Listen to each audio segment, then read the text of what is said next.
imanka Francisco ay dhaha anaga kuwii ugu fiicnaa adduunka macarons hadda Talyaani buu ereygaasi ka yimid macarons markaasay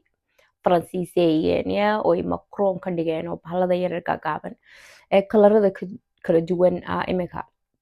oo marka Paris la tagayo waxaasaba loo tagaa ana waxaan isdugaan saas oo kale ba Hargeysa baad ka furtid laakiin maxaa iga soo gaaray waxa iga soo gaaray supply-gii oo dhan inaan waayo Hargeysa walaa ceel baa qabtay I had to do shortcuts anigu xitaa shortcuts sameeyay oo waxyaalo kale maaragtay anigu maaragtay maxaa la yidhaahaa xitaa circlada anigaa sawiray print gareeyay like sheekooyin dheer bay noqotay but supply-ga meel aad ugu tagtidood waxaas oo dhan waxa baking ku saabsan oo dhan aad ka heshid waaban ka waayay Hargeysa at least kuwan Yamanidaaba waxaas keena baking stuff-ka iyagaaba keena waxa ku saabsan marka